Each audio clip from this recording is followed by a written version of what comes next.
The Sweet Life Travel Podcast is welcoming to our studios. My brethren, Rock. Yes, man. Now, Rock is a wonderful young man. I met him in Barcelona. Oh my gosh, long time ago. He was 1 year old and I was a teenager beginning my student exchange program time there in Spain.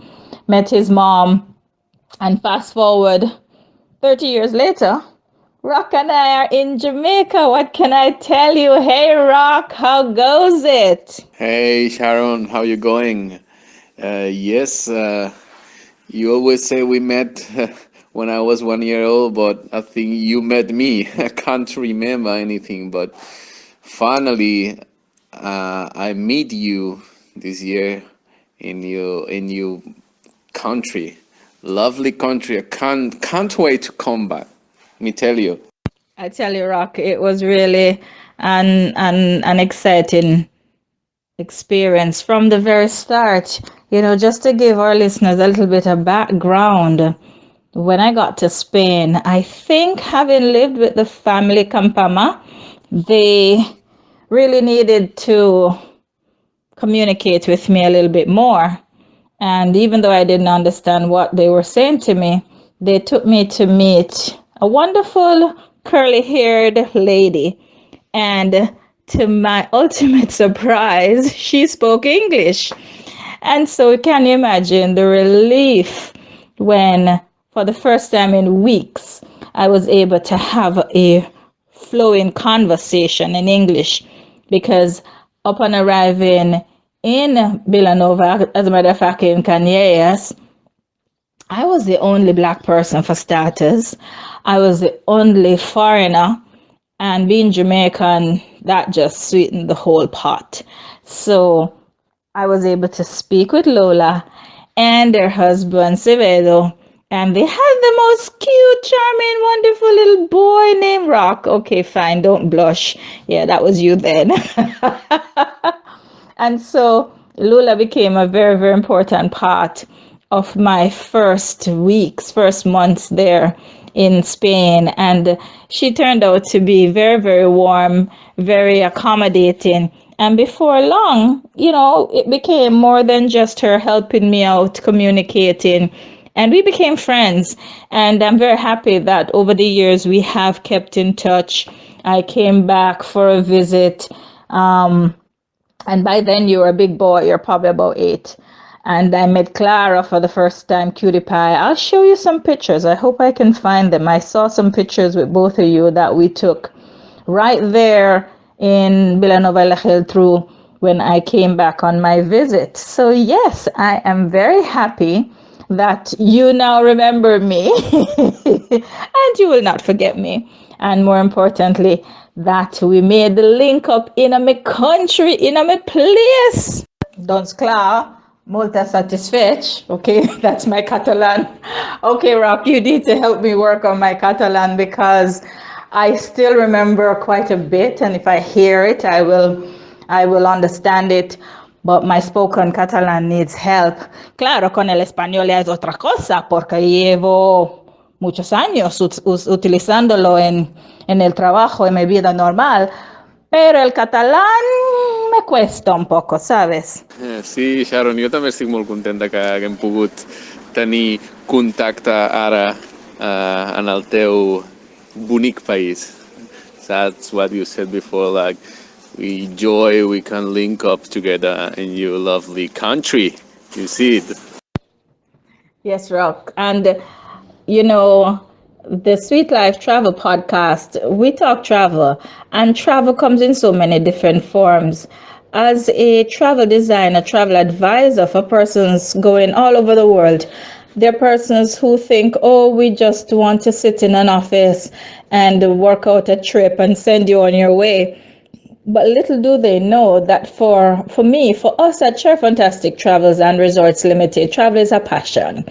And there's a saying that if you love what you do, you'll never work one day in your life. And so for me, when I was asked a question about retirement, I was like, retire from what? I'm not working. I'm traveling, I'm having fun, I'm helping people, and I'm making memories. And for me, that's really what it's all about. So I want you to talk with our listeners a little bit about your travels. Boy, you have traveled. My goodness. I want us to talk about your time in Australia for sure, your time in Asia, and just about any other travel that you want to tell us about. Wow.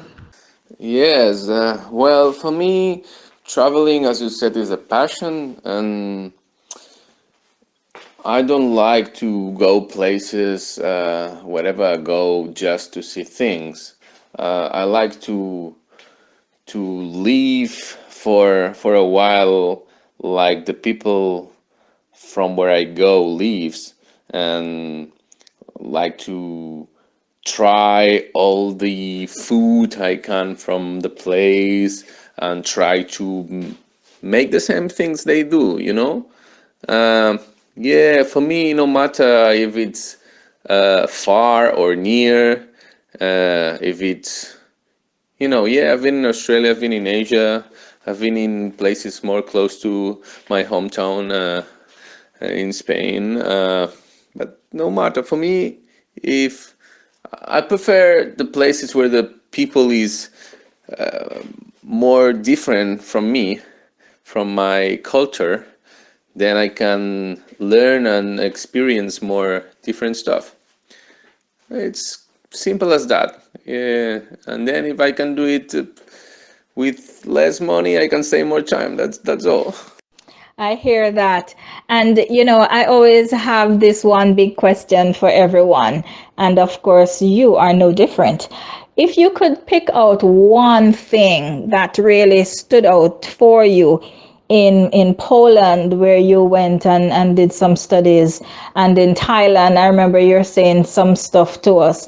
And I'm not even going to ask you to pick out one thing from Jamaica. We're leaving Jamaica for the last. And even in Australia. So if you could pick out from those three countries that we spoke about, one thing each that stood out for you, what would those memories, reflections be for you? I think it would be the same thing from everywhere, and that's it. People. So people you meet is people with who you make your memories, and always traveling, you can meet people that is that you enjoy more than others, but then the good memories are the memories that remains. So I would pick people from each place I've been for sure. Now I know that apart from the fact that Jamaica is a land of all right, you came here, of course, to see me because I'm just so wonderful. Yeah, but put joking aside, it was the music and the dance hall culture, the the DJing that you picked up along your journeys that really pulled you to Jamaica.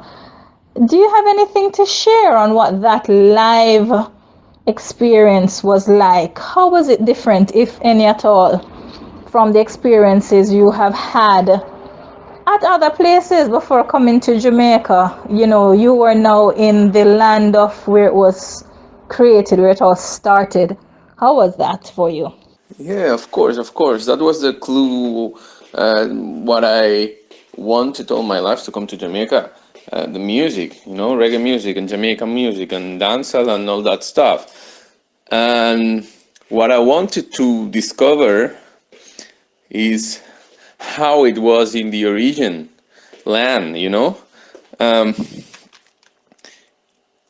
and it is, it's way more different than in Europe, for example.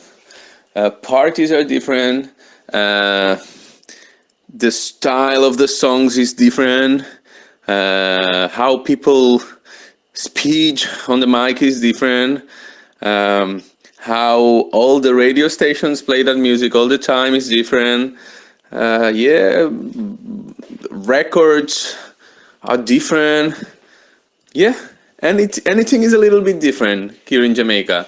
And I wanted to understand how Jamaicans live that reality right now, because we listening music from from last 60 years, so things have changed. You're right. And I remember you also said that you thought that the way the artists were singing was just a form of doing it. You weren't aware that they were actually singing in the everyday way of communicating.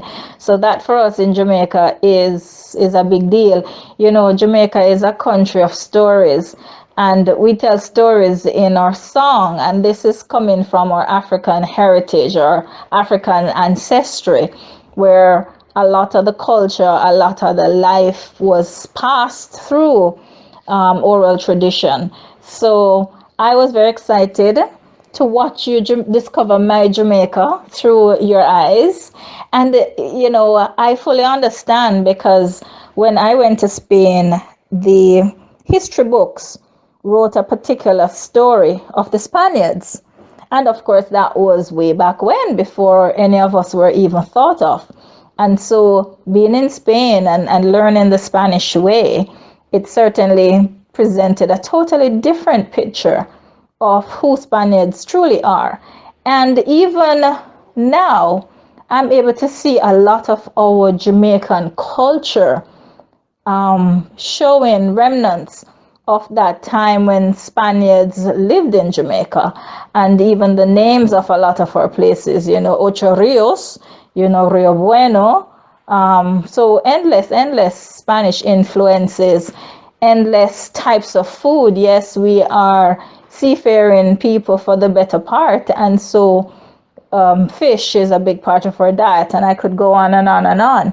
But truly, it was a very rich experience. We didn't spend a lot of time together, but it was so very memorable the short time that we did have.